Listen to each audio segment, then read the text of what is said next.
Hello, everybody, and welcome in to another episode of the Couch GMs podcast. It is Friday, December 8th, 2023. I'm your host, George Kerth, joined by the one and only Cody Roadcap. Cody, you look a little confused over there.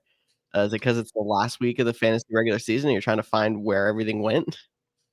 Yeah, and I'm also wondering why I'm talking to you after the straight beatdown you gave me in our league of record. Not the Couch Teams World Cup, but in our league of record, I was up against George last week, and his team finally decided to score. He scored like 80 points 3 weeks in a row, put hmm up, 173, something like that? Something like that. It was my highest score output of the week. It actually took me from second lowest score to like right in the middle of the pack, or at least around tied with those teams. It was the boost I needed heading into the playoffs, which I mean, we talk about leagues trying to be close. I have to say, our league of record is the closest league I've ever been in. I personally have a chance to be second seed and get a bye, but only have a 75% chance to make the playoffs, and I could be all the way in eighth. Yeah, it's crazy, which is why I was so frustrated to lose last week. And not only did I get the beatdown from George, but I have 3 players from my team also got hurt, left the game early. Some are on IR, some are TBD on how long they're going to be out. But could be if they go on IR now, I miss them for the whole fantasy playoffs. So uh Tank Dell, congrats on the incredible rookie season. Sucks for your injury. Ramondre Stevenson, sucks for your injury. Hope you get better well. And Christian Watson, you were coming on strong, and then that hammy just popped up again. Hopefully you recover quickly as well. Yeah, and I think we have even more injuries to talk about when we get into the show. But really quick, as you guys see here, if you're listening into this, you know we have new episodes every Friday during the season. Cody does a bonus episode on what he mentioned is the Couch GMs World Cup every week. 1 week left until the fantasy playoffs. A lot shaking up there. So if you haven't already listened to it, go back, listen to this episode, and see where those three leagues are at. You can follow us on social media at the Couch GMs, Facebook, Twitter, Instagram, and TikTok. And as always, send us a DM if you have any fantasy questions, and we will get back to you with our best answers as quick as we can. All right, Cody, sit back, relax. Let's chat.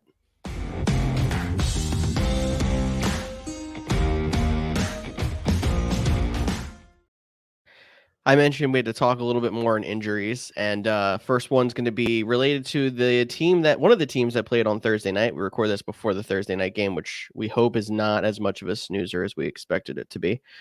Kenny Pickett, quarterback for the Pittsburgh Steelers, got ankle surgery to help alleviate a high ankle sprain. He's not expected to go on injured reserve, but will miss a couple of weeks. And with the Steelers deep in a playoff push, that is a tough loss. Is it though? I don't know. Like I again, you can't believe you see everything on X and stuff like that, but it did sound like there were some rumblings that they were already debating about benching Kenny Pickett for Mitch Trubisky before his injury. Maybe that's just somebody talking now that the injuries happened. If we don't know if it actually would have, but yeah, like their offense had that really good week against. I can't remember the team, but right after Matt Canada got fired, Yep. then they kind of like regressed back to the offense we've seen all season long. I know that game on Sunday with the Steelers and the Cardinals was probably very hard on the players because of all the stoppages for rain. It was a 1 o'clock game that started, then stopped, then started, and stopped, and then started for the final time, but not till like 4 o'clock. In the second window, it was like a crazy day. I mean, I'm sure beer sales were out of the roof in Heinz Field on Sunday, but And the there is teams no did not roof, play well. which is why they had to have weather delays. That is well done, George. Well done. Oh man.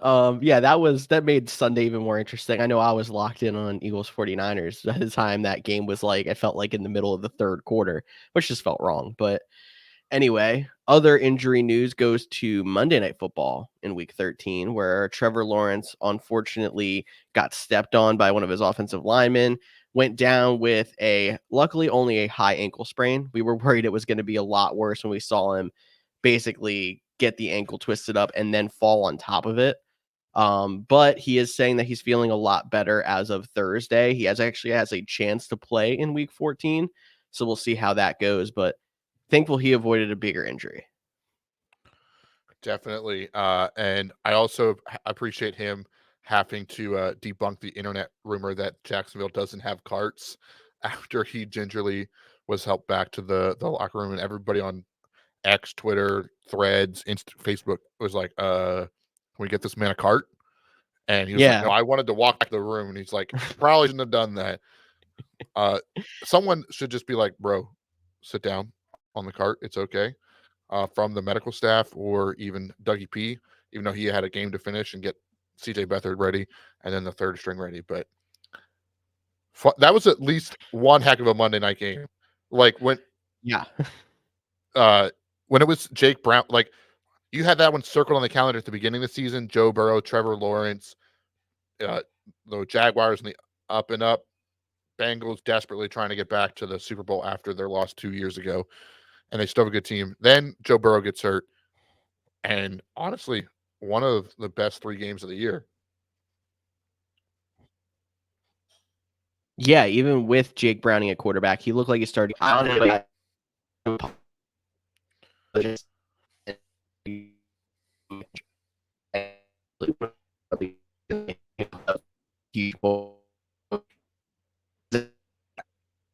Piece of these guys anymore. I am okay with like keep them on the bench. Maybe you have a couple of matchups you can play them in. Obviously had to play them both out of necessity with all the buys last week. I did bench Joe Mixon in a dynasty league and probably lost the game because of it. But it You didn't they bench him proved in me our wrong. league. I did A not. record. I bye week issues, man. Bye week issues. You got unlucky. I did get on unlucky. Speaking of unlucky, I know this is on script, but just in my personal fantasy experience of week 13, week 14 is when the fantasy football regular season comes to an end. So you're getting excited. You're hoping your team goes good. I'm in 6 leagues. Ask me how many I won in week 13. The answer is 0. Not even going to wait for the answer.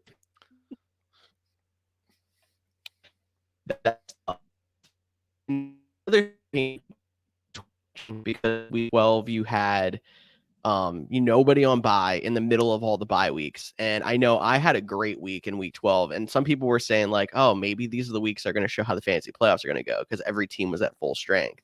Then week 13 hits, and it was basically Buymageddon 2.0, like we named last week's episode. Everyone was like, oh, we're cruising now. And then you just hit that brick wall. And it's like, I don't know what to do between injuries. And like people were playing lineups out of necessity. I've seen multiple teams across my leagues that literally had 8 or fewer bench points because they had nobody on their bench that was active. There was one game in the Couch GMs World Cup. I forget which group or matchup it was off the top of my head, but if you listen to the bonus episode, you know which one I'm talking about. It was, I think, a 6 to 8 point differential. I scrolled down, and the one person's bench had 8 points, the other person's bench had 9. I'm like, yep, they played their best lineup, and still was. It was crazy how last week was so impactful. And I'm just gonna pull this up real quick. So I'm in a league with my wife, and she'll enjoy it because she's now the number 1 seed. So me and her were the 1 and 2 seeds going into week 13. Basically, the winner secures a bye. I go into Sunday Night Football, and I have Patrick Mahomes left. She has nobody and she has Isaiah Pacheco, Jamar Chase, and McManus. And I'm doing the math real quick in my head, so forgive me while I have this blank stare. Basically, I had like a 30-point lead with Patrick Mahomes versus those two, and I lost by 15. Man. Like, my wife decorated the Christmas tree she's like, I can't watch. You already won. I'm so annoyed. She decorates the Christmas tree, and I just yell up, Jamar Chase scored again. Oh, congratulations. She's like, you're lying. Jamar Chase scored again. So anyone out there listening, the point of that whole side tangent story is we like to talk about fantasy football. We like to be a resource for you guys because of our thoughts and playing it for over 10 years now together and all of that good stuff. But we also know the pains that you go through on a weekly basis. We're right there with you. Fantasy is such an emotional roller coaster. And if you're having a bad week and you just need to vent, our DMs are open. If you need advice, our DMs are open. And the other thing I'll say is if you had a bad week 13 specifically, don't get down because a lot of people had a bad week 13. And then there's a couple people that had a good week 13 and it just didn't work out too well. And the other thing I'll say is shout out to the wives and my future wife, because you have Jen over there getting a bye spot, like you said, because she beat you. And then in World Cup Group B, the 2 byes belong to Tyler's wife, Shelby, and my fiance, Bree. So props to them for balling out this year. I think that tells you the people that listen to us the most, or at least we talk to the most, who knows if they're actually listening, are doing pretty well in fantasy football. I think we know a little bit about what we're doing. I mean, fantasy is a lot of luck along with having some skill and knowledge. I will definitely say that. I know every once in a while I get roasted on TikTok when I have a bad TikTok, and I'm like, dude, best we can do is look at it and guess. And it's an educated guess. Like, there's definitely something behind it, but it's going to come down to randomness at times anyway. But I mean, I'm also having my best fantasy year of my career, where I'm in playoffs in 7 of 8, and the one I'm not to Dynasty League. So Yeah. I'm on the fringe of 4 of 6, and then I'm in a dynasty league where I'm tanking. So I'm not tanking. you're allowed to tank. Well, some people We get just mad we'll when you just say make that. sure that the commissioner is not listening. Correct, which he Yeah. probably is. Yeah, But probably. why don't we get into some more educated guesses and preview week 14?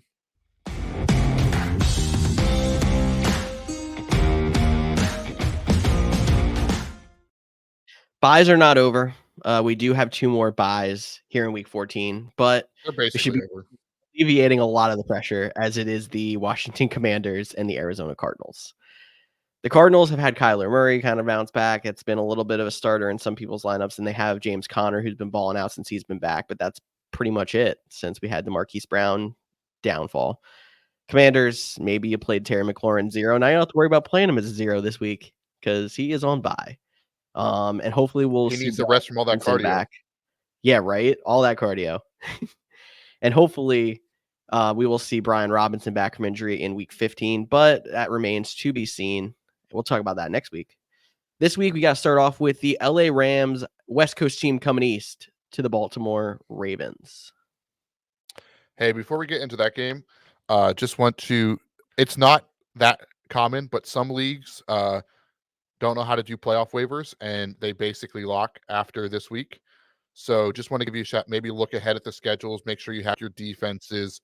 Like I said, it's not very uncommon. So if it check your league settings if you're unsure, and maybe pick up some guys because if you're playing to get in this week or you're already in and you're playing, you can start manipulating your roster for the playoff run. So wanted to get that out there. But Rams, Ravens, this one should be a good one. I mean, the Yeah. Ravens, they dominate everybody. Then they can only put up 13 points on the Chargers on Sunday Night Football. Like I don't really know what to do with them, but Lamar is dealing with a little bit of an illness, but I don't expect him to miss any time. My clothes are also done. If you were interested what that buzzer was in the background, so shout out to the dryer doing its job. And then Puka Nakua was limited, but George, I think you got a quote from Sean McVay. I know we don't do Man, I quotes wasn't of the week ready for anymore. this. I'm vamping. You could have just pretended you had it, which I thought was hilarious. Higbee I got also you. did not practice, but Puka Nakua was limited. But what did Sean McVay have to say about it? All right, so we had the Puka Nakua limited participant. This is going back to Wednesday's practice, actually, where Sean McVay said in his press conference, Puka was limited in the walkthrough, but I don't know what the hell that means because he just did everything. Hey, all I know is Sean McVay's having a lot of fun with the media this year after saying he scored because he let Kyron score because he was on his fantasy team, and then he did say it was a joke. But uh, so it looks like Puka's good to go, which I think he's limited pretty much to start for the last couple weeks now, and he's still balling out and Mhm. looked pretty good catching that 70-yarder touchdown. In this game, over 39.5. Are you surprised by that? I mean, I feel like both these offenses have been clicking to some degree, or do you really think they're really just buying on the Ravens defense since it is a 7.5 point spread? I don't think it's even that. I actually didn't mention this too. Another thing I'm going back in the text archives for.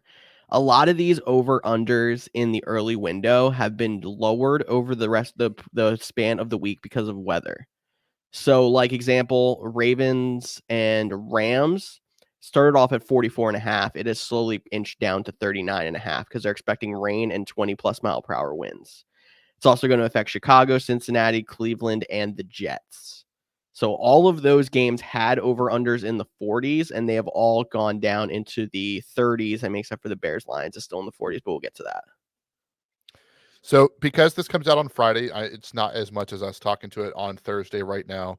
How much, if this is strictly betting, fantasy you can play the day of, but betting, would you take an over on 39.5 and say, hey, there's a more than, or at least a 50% chance that their weather prediction is wrong and it ends up being a nicer day, or maybe it's not a great day, but it still's the rain comes early, the wind isn't as strong, like we've seen those before. So from a betting standpoint, do you like the juice at 39.5? I like it a lot at 39.5 in this game specifically because you mentioned Kyron Williams, who balls out on the ground. The Ravens are one of the better rushing teams when they can get it together. So, I mean, you got to hope that they'll get it together, but could be a big Keaton Mitchell, Gus Edwards game. Lamar on the ground for 50 yards. You're already talking about an easy chance to hit 20 points apiece if you have teams having a good run game. I mean, obviously that normally keeps you over under down, but I like it specifically for this game. There might be others where I'm like, I don't know. Yeah, too bad we're not betting over unders when we're spending Tyler's money later in the episode, because we would think we're both on the over of that one. Anything else from this matchup? You mentioned Keaton Mitchell, Gus Edwards. Do you have a favorite of the two? I think I'm still inching Gus Edwards because of all the touchdowns. He is this year's why am I blank? Jamal Williams. At least so far. And I think you have to keep riding with him until the Ravens prove he's not going to get goal line touchdowns every week. But Keaton Mitchell, if he is still available in your leagues, stash him. He might be somebody who could be an asset if you need a guy in a pinch down the stretch because he's just slowly been getting more involved in an offense and he is explosive, man. Yeah, I'm going to relate him to last year's Jerick McKinnon. Jerick McKinnon had a really Yep. nice stretch to end the season, won a lot of people championships. A guy you didn't feel comfortable starting, but you had to. Mitchell was seeing more and more work before their bye last week. With the bye, he could become a bigger piece of the offense. So if he's available, definitely go add him. I like moving Chicago. I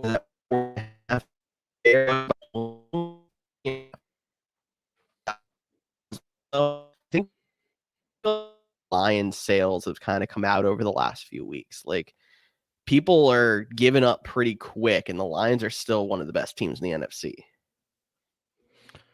I think it's because the Lions history. I still think they're one of the best teams in the league. Don't get me wrong, but like, you know how we say the Chargers are always going to charge, and they're just going to find ways to lose. Like the Lions in the playoffs, like that's a sketchy proposition. They're definitely going to make it this year. I don't think they're going to go on if they go on a skid that bad. Like that would be shocking. They're also playing the Chicago Bears, so I like Montgomery this week. I like Amon St. Brown this week. I would even play Jahmyr Gibbs if you need a running back at RB2 or a flex. I mean, he only had 7.5 points last week, but he literally had a big run, get tackled at the half-yard line, and they brought in David Montgomery, which is going to happen at times, but maybe this week he gets that extra half yard and finishes out the touchdown. And Jared Goff, if you need a streamer against this Bears defense, I like it. I like that too. And I'm not giving up on Jahmyr Gibbs, seeing how he is being more involved with Montgomery in the lineup than he was pre-Montgomery injury. And we know that he can put up the points now that he did it with Montgomery out. So I think someone you should definitely have in your consideration. Depends on your lineup. So if you have any questions on lineups, hit us in the DMs and we can give you personalized advice. Bears side of the ball, is it just Fields? Are we still kind of in on DJ Moore, who's kind of been a roller coaster? Yeah, you got to play DJ Moore. I know it hasn't been. Let me rephrase that. You most likely have to play DJ Moore. If you somehow were able to, replace DJ Moore with like a Puka Nakua in the game we talked about earlier because you got him off waivers, well, you've probably been doing that most of the season. You'll be okay. But in most scenarios, you're going to play DJ Moore and Justin Fields. And then I forgot to get something. and I'll have to go grab that. But You can stop your dryer from Colt, beeping while you get up, by the way. no, it'll finish by itself. But Cole Kmet, he is in the bucket and probably a solid start this week. And I don't think I mentioned Sam Laporta, but definitely a Sam Laporta start too. Sam Laporta, it's nice to see that he's kind of come back on. We were like, he's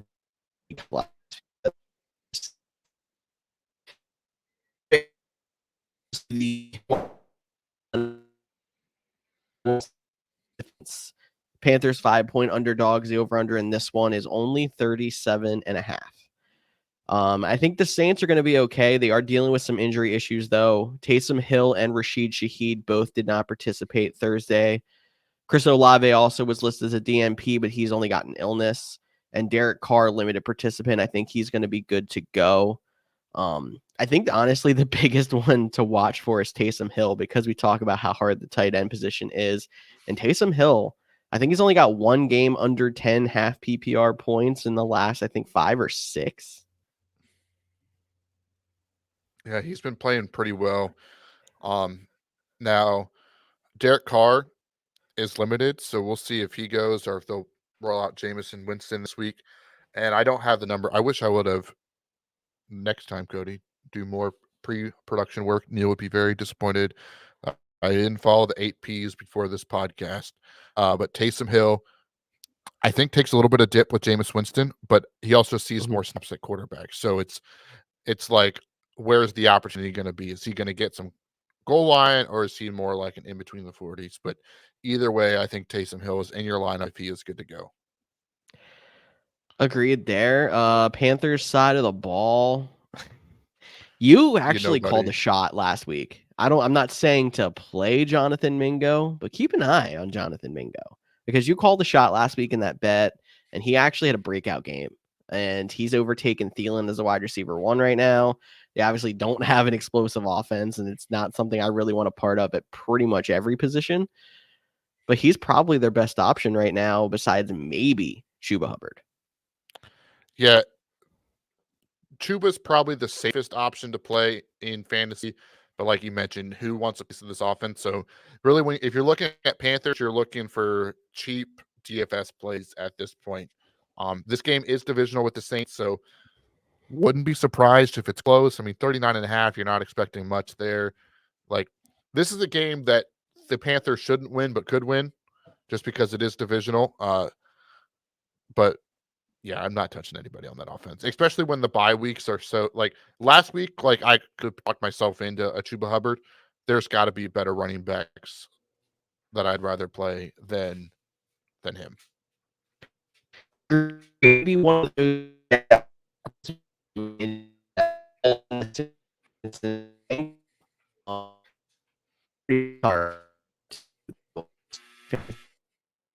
to be figuring it out with a new quarterback. T. Higgins is still kind of a question mark. I don't think he had a fantastic game, but Boyd and Mixon are in your lineups. No, Boyd. I said Boyd because I read that he was a limited participant. My bad. I meant Chase. No, Chase. My bad. Yeah, Jamar Chase. I was like, Boyd. What happened to Jamar Chase? I read on here, no, we have Boyd as a limited participant in practice on Thursday, and I looked over there to see the injury report and completely read Boyd instead of saying Chase in my head. It's all good. It's all good. Accountability. We got it. We got to stay on top of it. Yeah. Dang it. Now I'm going to do it. Chase and Mixon definitely in your lineups for the Bengals side. What are your thoughts about streaming Jake Browning? Was that a 1 week fluke? Do you think he could do something similar? Like, are you we always talk about not chasing fantasy points. Are you chasing his points this week? I'm really not sure exactly how the Colts are against quarterbacks. I'm going to try to look that up while I'm talking here, see if I can look down and talk at the same time. But the Colts defense in general is pretty tough. It is actually 8th best. They only average 14 points allowed at the position. Obviously, not going to worry about that if it was an experienced quarterback who's normally a top 10, like in Mahomes or Hurts, something like that. I'm not going to go chase a streamer in a tough matchup like that. but I still do like the pieces around him as fantasy options. I don't like him himself this week. All righty. I like it. Also, fun fact about the game we just talked about before this one. Uh, my go-to resource for fantasy football is fantasy football stats because it's free. And they've officially moved Taysom Hill to quarterback. He's no longer listed in the tight end groups, which is a little bit frustrating when you're trying to look up stats. But Colts side, we didn't talk too much about them. Jonathan Taylor, DNP, and then so Alex Pierce had the two big receptions. Josh Downs had a little bit of a down week. Michael Pittman is still the safe bet. He's still not putting up incredible numbers, but he's been a reliable 12 to 16 kind of guy for most of the season. So you keep him in there. Are you flirting with any of the other receivers, the Colts, this week?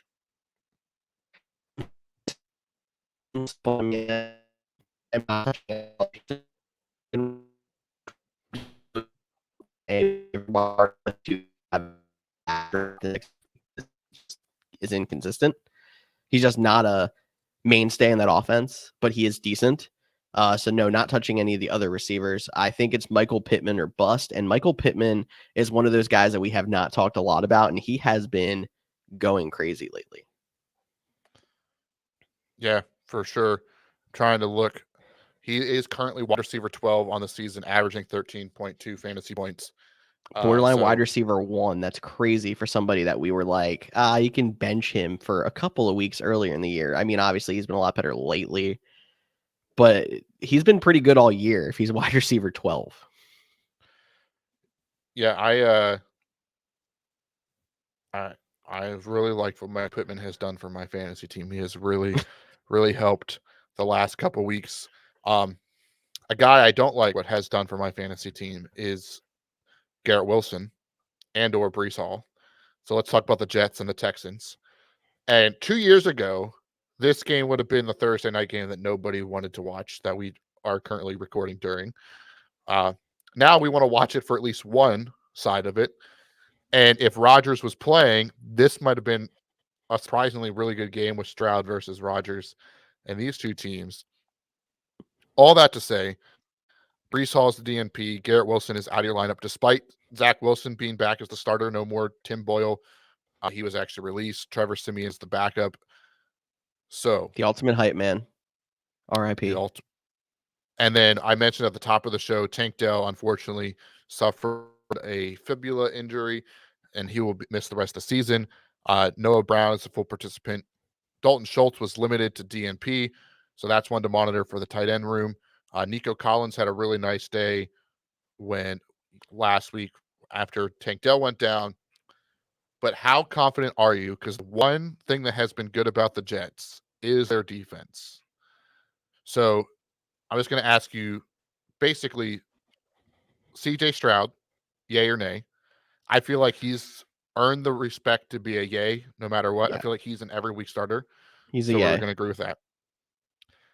How about we'll start with we'll just say the wide receivers, either Noah Brown or Nico Collins. Do you have a favorite where I have Collins as a favorite, and I like Noah Brown long term, especially without Tank Dell. I don't like Noah Brown this week. So yay Collins, nay Brown, but don't drop Brown. Or go add Brown and keep him on your bench for a week if you have that ability. And what about the running backs against this Jets defense? Are you playing Pierce or Singletary? There's a lot of people. Actually, we had Andrew messaging us this week at the podcast asking about running backs as he's in a bind right now. I like Singletary. And if you are somebody who isn't lucky enough to have some of those top tier backs, Singletary can go in your lineup. He's not someone I'm forcing. And I am holding but not playing Dameon Pierce. Yeah, I think I 100% agree. And on the Jet side, are you playing anybody? Their defense. Even in this matchup? The weather might actually help them. And I think there's only really been one game that I'm thinking of that the Jets defense got exposed, and it was that Miami game. And if I'm not mistaken, I think they scored a defensive touchdown, so they did okay. So, yeah. All right. The defense, the Jets defense. This is going to be a common theme for some of these games, but let's go to the next one, which is just not as exciting. Of the Tampa Bay Buccaneers and the Atlanta Falcons. Over under 41. We're over 41 points. If you were curious, it was 33.5 for the Texans and Jets. Like, it was a real low. Falcons at least playing in a dome, so you don't have to about the weather. No real fantasy relevant people on the injury report for either two teams, so should be good to go. Congrats to Mike Evans for what was his for another 1,000 yard receiving. He's got Can't to be remember how. at going on 10 years or something like that now. I want to say it was 10. I think it's 10 years. However long he's been in the league, he's done it every year. So super Absolutely impressive insane, for him. honestly. I feel like a guy that's always underrated too. Like Yeah, with I those mean, numbers, and inconsistency has been his problem through his career, at least when you look at it as a fantasy player. But he's constantly top 20 wide receiver because he's putting up 1,000 yards every year. yeah. And his fantasy doesn't reflect the player necessarily on the actual Mhm. football field. And if another guy had 10 straight seasons of 1,000 yards, NFL record, like the conversation be, oh, he's a Hall of Famer. And I don't know that Mike Evans is in that conversation, which is weird to say. Yeah. Like, I feel guilty saying it, but it's definitely an interesting one. I mean, he is one of the stories where I am happy that Brady went to Tampa, because if he's not going to be in a Hall of Fame conversation, he deserves the ring that Brady helped bring to Tampa because of everything that he's done in his career. And he's a stand-up guy. Like, he is one of the reasons why I'm happy they actually won that Super Bowl. And I think he should be in Hall of Fame consideration, at least, because it's either like, I mean, what, Frank Gore was in Hall of Fame conversation, and he was not fantastic for half of his career, but the longevity was a big part of it. The fact that he's been this good, this long of a stretch, has to mean something. For sure. I'm just going to pull up quick Mike Evans. He's only 30, so he So still he could still has, get another like 4,000 yard seasons in here. for sure. I'm trying to see if I can find quick. So he's 30, turns 31 next August, so right before the next start of the season. So he basically was 21 when he started, and has had 10 consecutive. So yeah, I think he'll be more in that conversation. He'll be a guy that we look back and be like, you know what, he probably deserves a lot more credit than we gave him. So Couch GMs are going to start Mike Evans for Hall of Fame right now, and none of us are Buccaneers fans. That sounds good to me. So anyway, we're talking fantasy here. Buccaneers, you play Mike Evans, and you're playing Rashad White. I think that's probably where you're drawing the line there. Kate Otten was somebody who we thought was going to start being a flash and then throw up a zero last week when a lot of people had to play him as a desperation tight end thanks to buys. So that didn't really help us all. And then Falcons side of the ball is Bijan. Is that it? Yeah, unfortunately, and it's you're going to play him because he's Bijan Robinson. Like, you don't bench elite running backs, and he is an elite running back. But remember, the Buccaneers do have a really good run defense, so it might not be the best day for Bijan. But he's one of those guys I'd rather lose with him on my bench than lose with him going off or on my bench, if that makes sense. Yes, I understand. And he has been better lately. He's actually hit the end zone a couple of times. Like, that gives you more confidence to play him in a bad matchup, as opposed to if this was happening 4 weeks ago, back when we were in the, oh my God, Bijan actually scored a touchdown territory. Like, that'd be completely different. You have more confidence in someone like Bijan Robinson now heading into week 14 and your fantasy playoffs. We good to move on? Let's do it. One more 1:00 game. It is the Jacksonville Jaguars and the Cleveland Browns. And Vegas doesn't have much faith in CJ Beathard because they are putting Jacksonville as 3-point underdogs. And I did mention that Trevor Lawrence has a chance to go. If you have a couple extra bucks, I would bet Jags +3. And then you're either hoping that they outperform a team they should anyway, or if you get Trevor Lawrence back, that is a very good bet because they might even swing to favorites if Lawrence plays. Yeah, I like the Jags +3 in this matchup because yes, Joe Flacco looked pretty good in his game last week, but they still lost to the Rams. I know the Jaguars have really struggled of late doing anything but passing the ball with Trevor Lawrence. So with no Lawrence, a banged up CJ Beathard, I get why they're the underdogs. But +3 for Jacksonville if Lawrence can go. And if Lawrence can go, like it doesn't like you saw him walking off on Monday Night Football, like his mobility will be limited, no questions asked. Uh, it'll be I could be just like at the beginning of the season when Joe Burrow, before he hurt his wrist, he was dealing with that calf injury, and you could just tell he was still probably their best case scenario, but he was so limited that I'm probably even if he does go, I'm probably not playing Trevor Lawrence this week. I'd rather stream a Jared Goff against the Bears than play Trevor Lawrence on a bum ankle. Yeah. That's kind of where I'm at with that. But I do think he could probably get them to a victory. 31.5, I think, also goes to show how good this Browns defense is. So could be a long day. Cleveland's not great for weather either.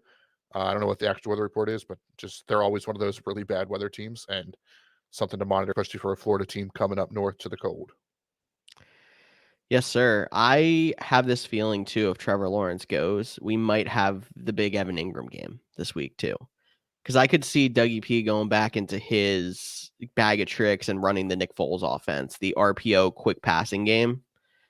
People like Evan Ingram would make out really well in that kind of offense. And that might be the way to go if you have a Trevor Lawrence who doesn't really have the mobility against a good defensive line. But that's my completely not expert guess onto how this game would go if Trevor Lawrence does play. And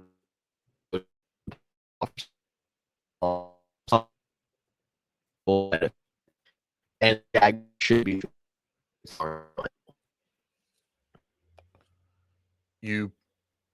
I'm looking to see if I can pull up the actual injury report for Thursday because they will not post it, which is frustrating.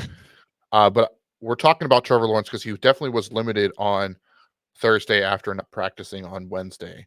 But that was the only report we got from Thursday. We were also interested. I know Travis Etienne was limited Wednesday. I think he's going to go, but it would be nice to see his Thursday report. We'll see if Cody can find it. And I know Christian Kirk is not participating in practice. I don't think he. I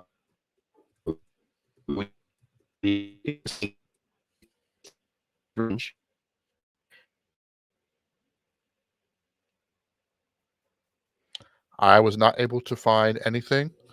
So we could probably move on to the 4:00 games if you're ready. I am ready, and we have some running back news in the first game. It is the Seattle Seahawks and the San Francisco 49ers. Don't worry, it's nothing to do with CMC. The 49ers have Eli Mitchell on the injury report as it did not participate in practice. But the Seahawks side of the ball, Walker and Charbonnet both went from did not practice to limited participants in practice. We don't know what that means for Ken Walker. I know he was dealing with a multi-week absence. I believe he's now missed 2 games. This would be the third chance he comes back. Charbonnet, I think that means he's good to go. But don't go ahead and just plug Charbonnet in your lineup. Keep an eye out on how Ken Walker's status is. Let's say they're both active. It's a 4:00 game, so you probably are going to have to play them if they're active. But what's your confidence level in each? Charbonnet had a really good week last week, but now Ken Walker's being back in the mix. They're going to play the 49ers, a really good defense. Like the second highest spread, which we talk about the Seahawks for a second, like they were 3 points away from beating Dallas and, looking real good for the playoffs. They have a really tough schedule now, and now they're going to go play for San Francisco, and they could find themselves outside the playoffs here, depending on how this week goes and next week. And they were the team that looked pretty consistent, going to make it this year, and I don't know if that's the case.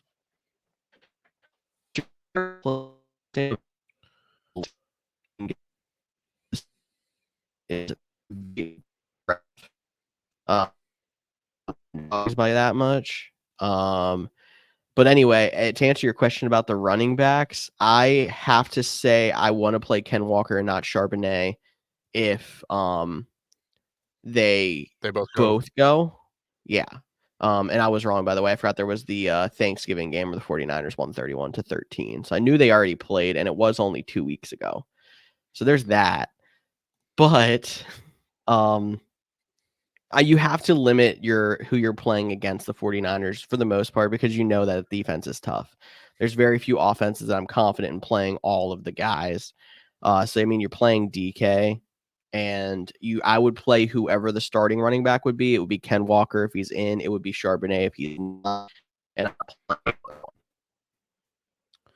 Yeah, I was going to ask you if you didn't bring it up, if you'd play Lockett or JSN, but I think by not playing anyone else, we're on the same page. We're not going to play either of those guys. Gino this week. I know there's a couple of leagues where Gino is like my stream play quarterback one because of injuries and such. I have a keeper league where I'm down 3 quarterbacks at this point. Like, it's a good time, but no, I'm finding other options. Last week, and he didn't even play. In a 2 quarterback league? So, no, in a regular league, just a dynasty league though, where like I guess I could have technically picked up Bailey Zappi, but maybe I don't even know, because he might still be on a rookie deal for somebody because he was just a rookie last year. I actually just got an injury report on Geno Smith, also, by the way, where he was limited in practice on Thursday with a groin injury. That is a new one. He was not listed on Wednesday, so that's always fun too. Maybe that just came out. I don't know. Could be Drew Lock time. But that doesn't help my thoughts anymore. Maybe I'm not liking the Seattle plus 11 as much as I did. The more we talk about this, the more I am not liking it. What I am liking, and this has actually been a meme going around on Fantasy X and Facebook.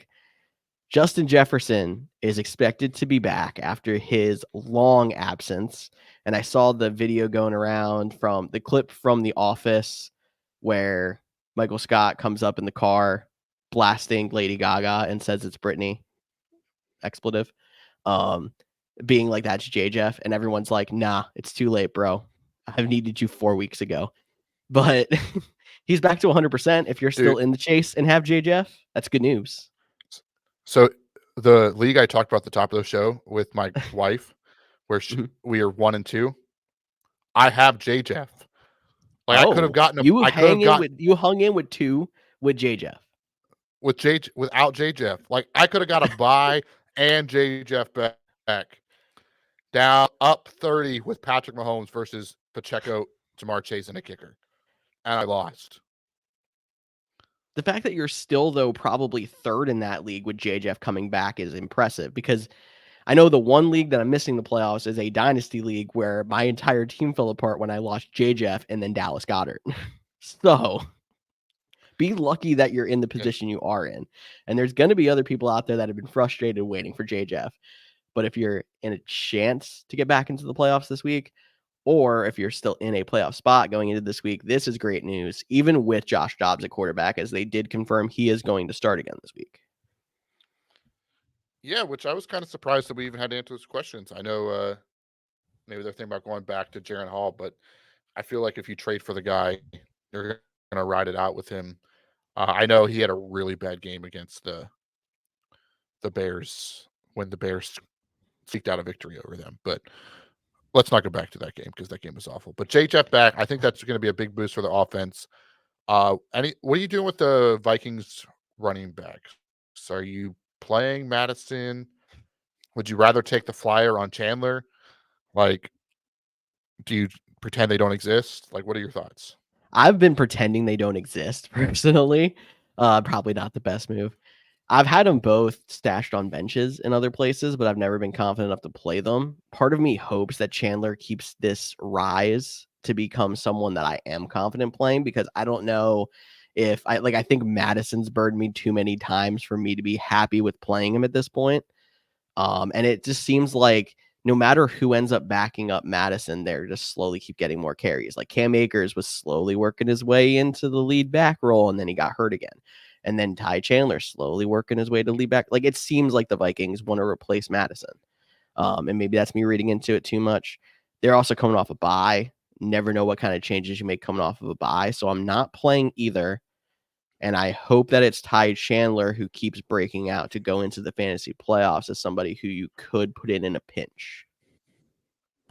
So let me ask you this. I'm going to go on a little bit of a sidebar, which could be, whether you're in a league that waivers lock after playoffs, which hopefully you're not, but I understand why some leagues do it. Maybe you're already in the playoffs. Like you said, you're not confident starting Madison. Are Mm-hmm. you willing to drop him? And before you answer that, the where I'm getting at is now that we're at the playoff point in fantasy football, whether you're in, you need to win to get in, you're looking forward to next week and playing in your first round, whatever the case may be. How, like, obviously you need a bench. Like the regular season ends, Yep. there's still 3 weeks of playoffs left. But Mm-hmm. how do you start to view those guys that like an Alexander Madison, you've been hanging on hope, hasn't really panned out? Are you more willing to cut them now for a potential high upside guy? Like, would you drop Alexander Madison for a Keaton Mitchell? I well, definitely I would do that if it's a league that locks because, wait until like Saturday when no one's ever going to have a chance to touch him ever again and then put him on the waiver wire and let him just sit there. Because then if he does break back out, no one's going to be able to touch him. He's not going to come back and hurt you. I think more of it is like I look at it, I'm like, could this guy be good enough to come back to hurt me? And could he be good enough that I might potentially want to play him? Madison could still fall into that category because of opportunity. Because there hasn't been the point where Chandler's taken enough that Madison doesn't have the opportunity yet. Maybe there's a chance that Madison was banged up and that's why he was losing some carries. And now that he had a week to rest, he'll start to come back. Like, you don't know exactly what's going on with the Vikings, which is why I'm skeptical to say just cut him. But when it comes to him versus, say, Keaton Mitchell, I like Keaton Mitchell better. So I would consider, yes, dropping Madison for Keaton Mitchell. I would hope you had a better option to drop to keep that stash. But it's not out of the question. Yeah, and like I said, and two, with the playoffs and stuff like that, it's okay to look ahead, especially if on defenses and stuff like that. Like, who Yep. plays the Jets coming up? Who plays the Panthers coming up? Who has the easiest schedule down the stretch? Like, finding out those things and dropping a guy like Alexander Madison, who you've held on for so long to, because you thought, well, he's basically Rashad White, except Rashad White's doing stuff with his opportunities, and Yep. he's not getting as many anymore. So it's okay to start cutting some of those guys that we say at this point of the year. If you've made it through 13 weeks and you're still like, yeah, I'd rather pick somebody up and start him than play this guy, then get him off your team. By the way, you mentioned defenses. I just want to go back and say how, like, I actually put a number one waiver priority in on the Indianapolis Colts defense before last week because their fantasy playoff schedule is Pittsburgh, Atlanta, and Las Vegas. So, like, look for the teams like that may still be available. Or go ahead and piece your schedule together, especially if you're in a league that you can't use the waiver wire free agency in the playoffs. But I think we've been mentioning that a lot. And I want to say, like, if you're a commissioner out there and don't know how to handle waivers in the playoffs, what we do in our league of record, I think, is pretty solid, where you put the playoff teams with the higher priority. And then you either can lock out the out of the playoff teams, or if you're in a league like ours where those outside the playoff games matter, still give them a chance, but put them at the bottom of the waiver priority. Yeah, I like that.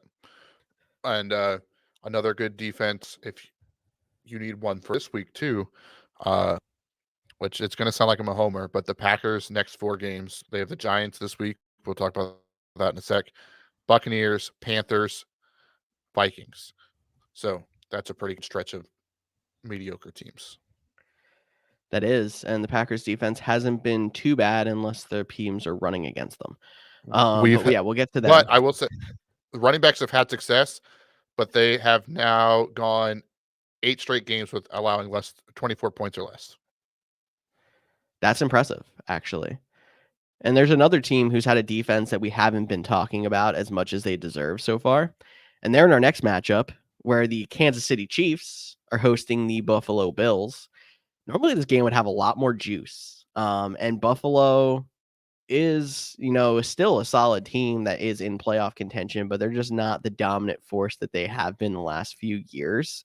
They've been very inconsistent, but they're only 1.5 point underdogs against Kansas City, and this over-under is at 49.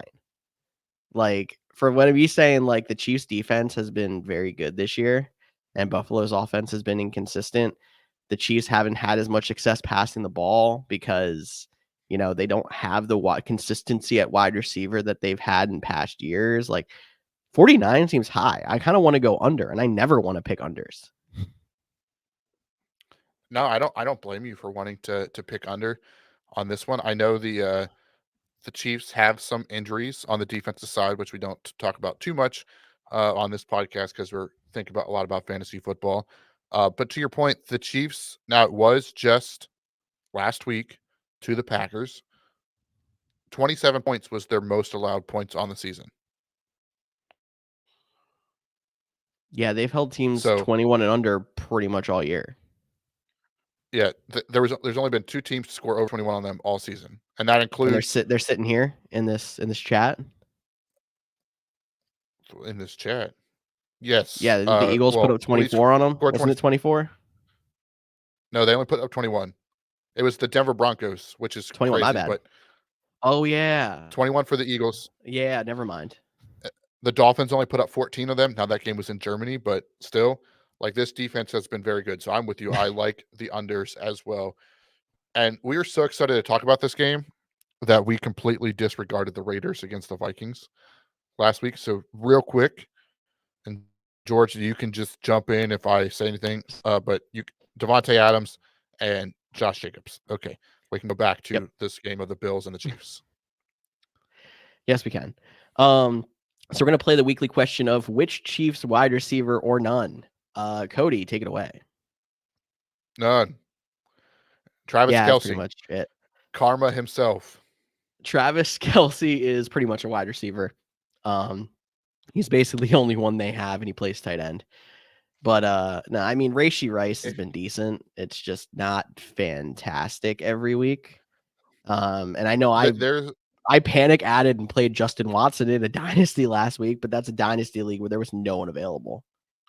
yeah, and like if you're in a situation where you have to play Rashee Rice because of injuries, maybe bye weeks if you were like a Hollywood Brown on Dotson team. But man, you're probably sitting a low spot, and I'm sorry if that's your team out there. I'm sure there's one that was their receivers going into the season, but then They're yeah, probably you can also a play them. But Travis Kelce owner if they're contending. So I was assuming they weren't contending, so that was nice of you. if But they're contending, yeah. I would pivot to other options. What about in this matchup, Gabe Davis or Rashee Rice? Let's just get this question started. I might play Rashee Rice. Just Gabe Davis has been even more inconsistent. There's a lot of donuts on Gabe Davis's scorecard this year, if I'm not mistaken. Yeah, I think you're And right. I But I like think he did donuts, but have. not in fantasy. Well, everybody likes donuts. Who doesn't like donuts? I'm sure And there's if you people comment that that you don't don't like donuts, you're getting shunned, but it's fine. Yeah. All right. So let's go. So like Rashee Rice or Noah Brown. Noah Brown. Rashee Rice or JSN. I just can't get on board with JSN being that he's like a 2/3. So I'll have to say Rashee Rice. All righty. Rashee Rice and let's do a Rashee Rice or Christian Kirk. No Trevor Lawrence. I don't think Kirk is gonna go, but I would probably take Kirk. Okay. Yeah, I don't have to keep going. Rashee Rice or Garrett Wilson. Garrett Wilson plays football. Rashee Rice, and that's horrible. I think I would actually go Garrett Wilson over Rashee Rice just because I like his chances of taking a pass 70 yards to the house more than Rashee Rice. And that's So Rashee Rice's that's like Rashee Rice's model. Now he's more of a target. I mean, he does a lot of short game. Did you know Patrick Mahomes has the most passing yards on the season to passes that go behind the line of scrimmage. So basically, he has like almost 1,000 passing yards. That is all basically yak. How is Jerick McKinnon not better when you give me that stat? Because it's wide receiver screens. They'll run like 10 a game. How is Jerick McKinnon not getting more targets if they're running screens? Even line him up as a wide, like that's his model. That's Andy Reid doesn't like running backs. You know that. No, Andy Reid doesn't like wide receivers. Trust me, I know that as an Eagles fan. And if you remember when Andy first went to Kansas City, they went an entire season without a wide receiver catching a touchdown. That's true. I thought Dwayne Bowe got one in like the last week, but he might have. I don't know. Either way, it was a tight ends and running long backs time. all year, literally all year. All right, we talked a lot about the Chiefs. Let's give the Bills their respect. Are you playing James Cook? That's the one I'm interested in. I am because of opportunity, and he's been another freaking roller coaster. But I find where I have him, he's kind of been a mainstay in my lineup because I don't have confidence in the other guys on my roster enough because they're not getting enough opportunity. Gotcha. And then last thing on this game, then we can move on. Dalton Kincaid, or is one, what is your thoughts on him? I think he's a play. But two, Yep. what are you? Dawson Knox practice window is open. It's not. I don't think he'll be back this week because it's his first week that it's open. But if he does, does that change your opinion at all?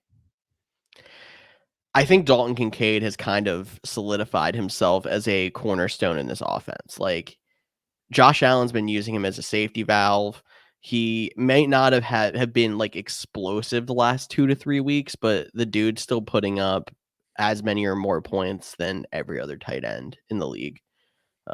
So for fantasy, he's still a play. I'm not super worried with Dawson Knox coming back because I think Dalton Kincaid's proven his spot and kind of taken over that tight end one.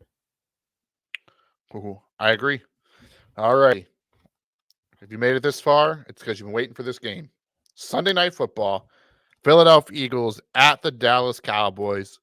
Eagles, 3.5 point underdogs, so more than the traditional home field 3 that they're given. Over under 51.5. They're expecting a lot of points in this one. First off, before we get into the actual players, Mike McCarthy had to get an appendectomy for appendicitis. I don't know why I blanked on that. Still expected to coach from the sidelines on Sunday. Dog. I don't actually allowed to say dog. That might be trademarked by Pat McAfee show. And if it is, I'm sorry. I won't say it again. But I expected this guy to be in the booth and like maybe not even call plays, just kind of be there for like oversight. This man being able to be like, I got my appendix removed on like I think it was Wednesday, and Sunday night he's going to be on the field with his normal coaching duties. Impressive, honestly. And it does really help that they have Dan Quinn there, former head coach, who can help run things. Assistant head coach, defensive coordinator, that is, for the Cowboys, help run things for while he's out. So let's get into the game. Dallas Goedert, full participant, looks like he'll be back this week. Dallas returns to Dallas. In Dallas, I guess would be the way to say that. Dallas returns in Dallas against Dallas. Are we just playing everybody in this game? Yeah, well, first off, I'm actually in a league where Dallas Goedert got dropped for some reason. So make sure you go check your waiver wires because he is a solid tight end off the wire if he happened to get dropped in your league. I don't think that happened too many places. Now we know but why I think George some is going to people make the playoffs in 7 of his 8 leagues. I actually think I did get Dallas. I think I did get Dallas Goedert in that one league, and that was the league that I was down Mark Andrews. So I got the jackpot. But anyway, I think some teams had to drop him because he didn't get put on IR. So they weren't able to put him in reserve. So just go double check. Yeah, do you want me to just list everybody in this game that you should play? Because it's actually going to be a long list. Jalen Hurts, DeAndre Swift, AJ Brown, Devontae Smith, Dallas Goedert, Dak Prescott, Jake Ferguson, smash the play button, by the way. CD Lamb, Tony Pollard, Cowboys defense. What about Brandon Cooks over 13 points last week? He's in flex consideration. I actually should have mentioned him in the list too, because he has been coming on lately, and the 51.5 over under is still probably gonna get smashed. With number one, you look at how this game went the last time. The Eagles defense held down at the end, but they were on pace to break this the last time they played, and I expect it to go the exact same way. And I mean, the only thing that makes me concerned about Cooks specifically is you got to think if the Eagles keep with their normal model, you got Darius Slay on CD Lamb. And the only person who didn't give up a single reception against the 49ers, despite them giving up 40 plus points, was Bradbury, who would be on Cooks. So that's the only thing that kind of concerns me, but I think he's going to find a way to get his, or they're going to find ways to get him open because he's become someone in that offense that has been helping them, actually start getting down the field. It's not like the beginning of this year where he was kind of an afterthought, which was shocking after they made the trade for him and everything. He's actually been getting involved now. Yeah, and 3 of the last 4 weeks, he's had at least 14.5 half-point PPR points. So I think I named 11 players if I was counting correctly on my hands. Feel free to go back and listen to the whole replay. Play everybody. So this, I don't, because it's the last week of the fantasy foot regular season, and there's 2 Monday night games, and the Cowboys Eagles are on Sunday night, the Dolphins are on Monday. Like there's a lot of matchups that you're going to have to wait and find out how they're going to play. You did mention the Cowboys defense. Yeah. Now the over under is so high that typically that is not a great play. But so you're assuming they're still going to get a couple sacks. They'll probably get a turnover or two to make them relevant. I mean, 2 weeks ago they put up -1. So, but when it comes to defenses being inconsistent and how if there's a good chance that the Cowboys defense owner in every single league is there partly because of the Cowboys defense. The Cowboys defense single-handedly probably won you 3 weeks or really, really helped you win at least 3 weeks. Like, I feel like you have to give them that respect because of their big playability, their ability to score. You have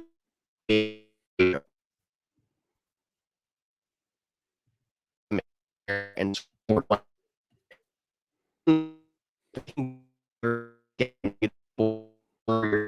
but still get you 6-7 points in fantasy scoring because they score a touchdown, get a couple sacks, and an extra turnover. it is week 14, and half-point scoring formats, the Dallas Cowboys defense would be tight end 3. Matchup proof. Matchup proof it is.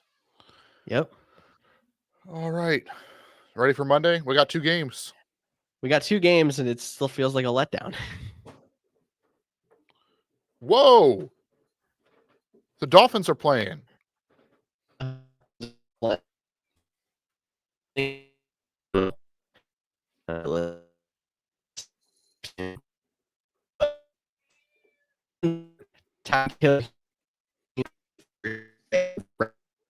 Things tag, but I think they're going to be good to go. They've kind of been on that whole scenario the last few weeks. So the Dolphins should be at full strength, including Devin Achane, who they just continue to churn out 2 running backs scoring double-digit fantasy points. And I know personally, I am scared to death to keep playing Raheem Mostert, but they keep giving me reasons to keep playing Raheem Mostert. Is there a reason to think about benching him? I'll give you one more reason to start him. Okay, he is he is second in Pro Bowl votes for running back behind only Christian McCaffrey. Absolutely. So I don't know if that means I think he's also number 2 in fantasy scoring at running back behind only Christian McCaffrey. Probably. So you're going to play him. It's scary, but you're going to play him. I don't know why it's scary. Because of Achane and because he's been points. Because of Achane, because he's been so explosive and the carries, like the opportunities aren't there like they were when Achane was out. But he keeps performing and they keep giving him enough and he keeps scoring touchdowns, especially. Like we talked earlier about Gus Edwards being in your lineup because of touchdowns, and Mostert seems to just be doing it too. And it feels scary, but it shouldn't be. He has 14 touchdowns in 12 games, so that kind of goes to Yeah. show why he is what he is. So, Which the most of any skill position, I believe, in scoring touchdowns, 14 on the season is the highest between, obviously not pass throwers, but people that catch or run them. And that was just rushing touchdowns. I don't know what his receivings are. He has two I more, think he's leading so in total 16 total. touchdowns because I'm pretty sure that still belongs to McCaffrey because I think he's got almost as many on the McCaffrey's got ground. 17 total. Yeah. Mostert has 16 total. So that's where. Well, Mostert he just got to play him. Yeah. Okay. Well, I'm easily convinced there. You're also playing Jalen Waddle. We didn't mention him, but he's been solid. He just hasn't been on Tyreek Hill's level. I didn't mention Tyreek Hill is number 1 in the NFL in receiving yards by like 200 yards over CeeDee Lamb, who's 2. So like that's also ridiculous. Tyreek for MVP. That's also starting here. Yeah, Tyreek for MVP. Let's do it. And it's actually 299 yards if we want to be Oh, it's almost specific. 3. I am sorry, Tyreek Hill. Even more respect to you. I don't want to sell you short if we're going to go for MVP here. We got to get these exact numbers, so I got to do better. And you also can play Tua in this matchup. So, all right, so 300. We're just going to say 300, 299. Yep. 300 yards more. How many more receptions does Tyreek Hill have? Then CeeDee Lamb? Yeah. I can't tell if this is going to be one of those, oh, he's ahead by like 30, or if it's going to be one of those, no, he actually only has 2 more. I'm going to go with 2. 3. So very, very smart. That was 93 guess, receptions man. to 90 receptions. Tyreek Hill is a cheat code. He is playing Madden while everyone else is playing football. I don't know, like something like that, man. And Keenan Allen would be third in fantasy scoring half-point PPR. He is 306 yards behind Tyreek Hill. Has 9 more catches. So he's not going to be out here breaking receptions records, but he's going to break a receiving yards record if he keeps this up easily. Yeah, so for Tyreek Hill to become the first receiver to go over 2,000 yards, he needs 520 yards over the final 5 weeks of the season. Yeah, so for him to be like, 100 yards a game, he's been getting like 160, 170. He needs 104 yards a game to break the record. So he's going for 200 on Monday night just to knock that down even more. And I wouldn't be shocked either. In week 18, 17. More than likely because Buffalo's not close. You're right. But they're in a big fight for a number 1 seed right now. I know Baltimore's up there. Jacksonville's still up there. Kansas City's still up there. Like that would be the reason they wouldn't. And Buffalo's not out. I know they're 6-6, but the Dolphins do have some tough matchups coming up after the Titans and play Buffalo again, which they lost to already. That division could get close as we get down the stretch. I know we're talking a lot like the season's ending because the fantasy regular season is, but I mentioned there's still 5 weeks left, so a lot of things can happen for actual NFL teams. Titans side, Derrick Henry. Okay. All right. I'm flexing D-Hop in a couple of places because he's been better with Levis. He's still thrown up, I think, 1 dud, maybe 2 in those 6 weeks. But he's over 10.5 PPR points most weeks now. And when you're talking about a team like mine in the World Cup where I was relying on Adam Thielen and Marquise Brown so heavy, it's been nice having D-Hop to step in and play that second flex and kind of keep me afloat. Yeah, I'm playing D-Hop this week as well, so it'll probably be his dud week because I've been so bad at predicting when he's going to have games and when not. But like we mentioned, we have 2 Monday night games, both starting at the same time. One's on ESPN, one's on ESPN/ABC. It's very confusing. I don't know which one will have Joe Buck and Troy Aikman. I do know that the Manning cast is having a red zone type thing going through both. Oh, interesting. Yeah, that should actually. Be fun. Yeah. So if you want some reason to watch both at the same time and watch the Manning cast, it's 2 for 1 right there. But hopefully it doesn't do well and we don't start doing 2 Monday games Yeah, that's true too. every week. So keep that, I guess, in mind. But Packers Giants, Packers 6.5-point favorites, over under 36.5. The Packers, Aaron Jones was a limited participant. Now this is just of Thursday. They've only had 1 day of practice. 2 weeks removed from him spraining his MCL. AJ Dillon was limited. He was limited all last week and then still played. And then Christian Watson was starting to have his end of season breakout. Had 2 really nice weeks. Had a really nice week, but then basically the game sealing first down, he got hurt. So does not look like he'll be good to go. Hasn't been determined if he'll go on IR yet or not. So maybe you'll get him back for the fantasy playoffs. The Giants, they activated Tyrod Taylor, or Opus practice window, I believe is the official way to say that, off of IR. He is a full participant, but Brian Daboll said Danny DeVito, his name's not Danny DeVito, his name's It's Tommy Tommy. DeVito, will get the start over Tyrod Taylor. I didn't really look super closely, but the Giants literally took Tommy DeVito and did some kind of like Italian food ranking with him, by the way. So go check out their social media. They're having fun with it.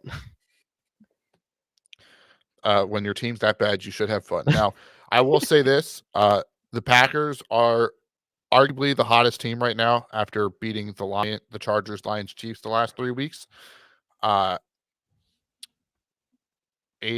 This game does scare me, as it's not a trap game because you can't have a trap game when you play the Buccaneers next, but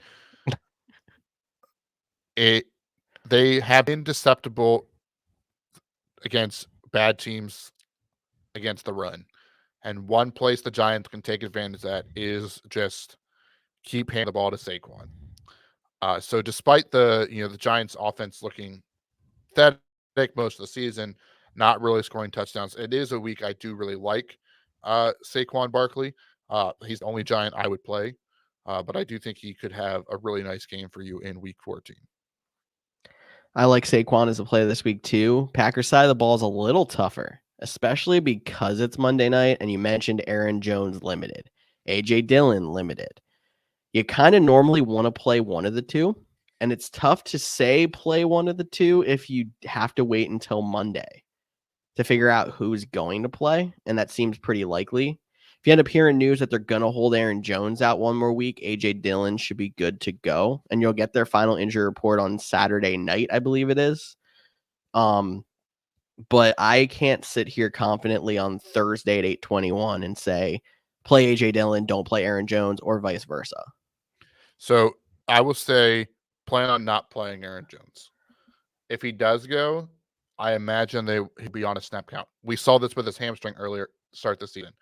He was quote unquote good to go, came in, had like 10 touches his first game out. Would not be surprised at the same thing. AJ Dillon, it's a good matchup, so I think you can play him. Like I said, he was limited most of last week and he played. They did sign Kenyon Drake to the practice squad. If you are really desperate and you don't have any other options, then need someone to spot start, he'll probably get a game day elevation for that.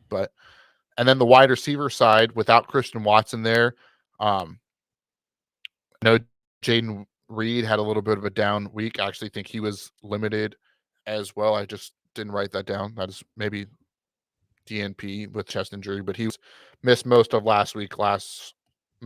practice last week, ended up playing. Had a little bit of a down week, but now without Christian Watson, I like him.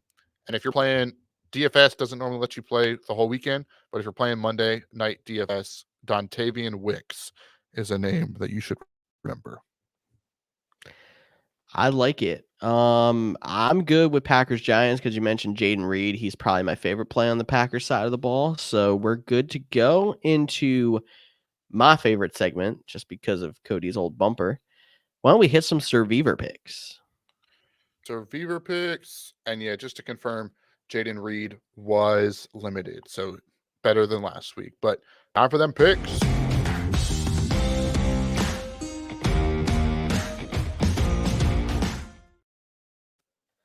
So Aviva are picking this week. Cody, I know you have your one that you like the best and your one you like to talk about. So hit me with your favorite pick first. The one I like the best you claimed. So let's just clarify that. So my second option would be the San Francisco 49ers against the Seattle Seahawks, the second highest spread of the week. They played 2 weeks ago. We saw the 49ers dominate them. Geno Smith popped up on the injury report. Not sure what's going on there. Now, depending on how your Survivor League works, can you pick the same team more than once? Have you already picked the 49ers? And if you can only pick the team one time, there's a good chance you've already picked them if you're still surviving. So the team I will go to then is the New Orleans Saints against the Carolina Panthers. I do know that I mentioned about 30 minutes ago when we talked about this game at this point that they could potentially upset the Saints. I still think that would be a long shot if it does happen. But I like the Saints as, hey, I've already went through the cliche team, so to speak. I need one that might win. Saints against the worst team in football will be the option I'd go with.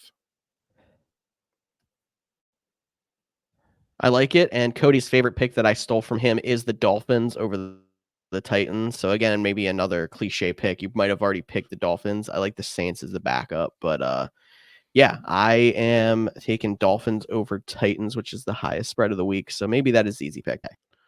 All right, one last segment. Cha-ching!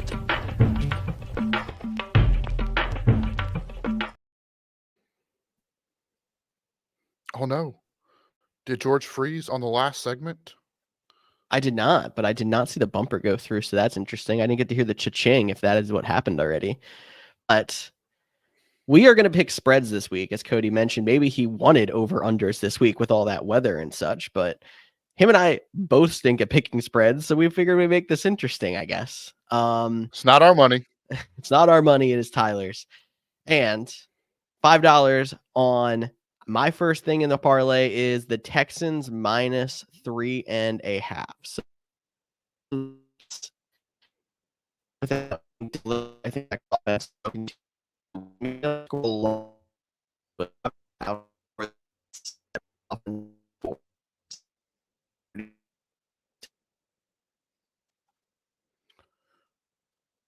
All right, you were breaking up a little bit there on my end, on the end. So it seems like bro, you need to stop talking. You're getting a little long. The internet is trying to tell us. I was trying to look if we hit our bet last week. I didn't hear from Tyler. We missed it by Calvin Ridley, 1 catch. Okay, that was George's pick. So good. Yes, it was. My Yep, spread. my fault. My spread of the week is Colts +1. Now, when you see a +1, you don't typically think that the game is going to win. So I think the Colts are going to beat the Bengals outright. I know Jake Browning had a really good game Monday Night Football. I know they're back home. Could be a lot of excitement around those teams. We talked about that, but the Colts are rolling as of right now. I think they are tied for one of the longest win streaks in the NFL right now, and I think they continue to roll this week. So I already like the Colts in this matchup. I get a point to go with it, so I will take them. Tyler and you get is you get the win if you get the tie. Then if they do tie, right. Correct. That is a good way to put it. And yeah. for a little bit, I thought the Bengals were going to tie last week, so maybe they Ain't that the truth? tie this week. But since Tyler's not here, we get to pick how we're going to spend his money. And the only way to do that is to spin the good old wheel of names. I'm going to say Giants +6.5 to add some juice to this one.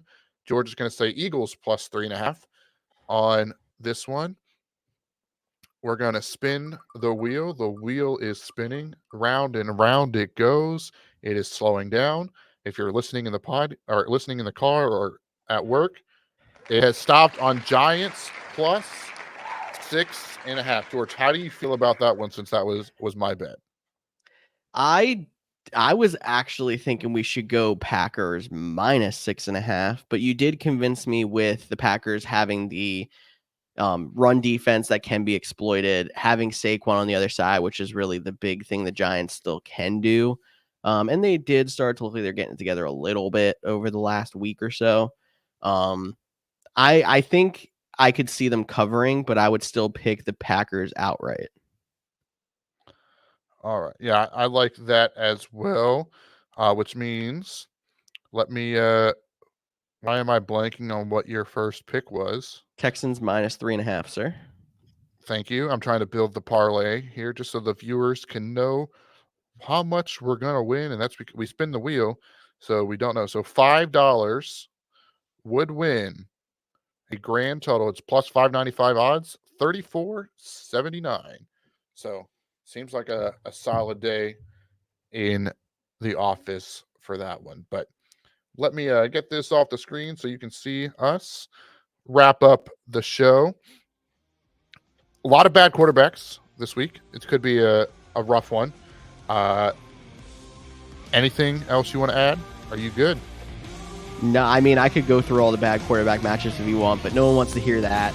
Good luck to you guys trying to get into your fantasy playoffs. Remember, hit our DMs with any fantasy lineup questions you got, and we will talk to you next week when we get into the fantasy playoffs. That's right. As always, make sure you follow us on social media at the Couch GMs, Facebook, Twitter, Instagram, X, all those good places. I'm Cody Roadcap. That's George Kerth, and we will talk to you all next week.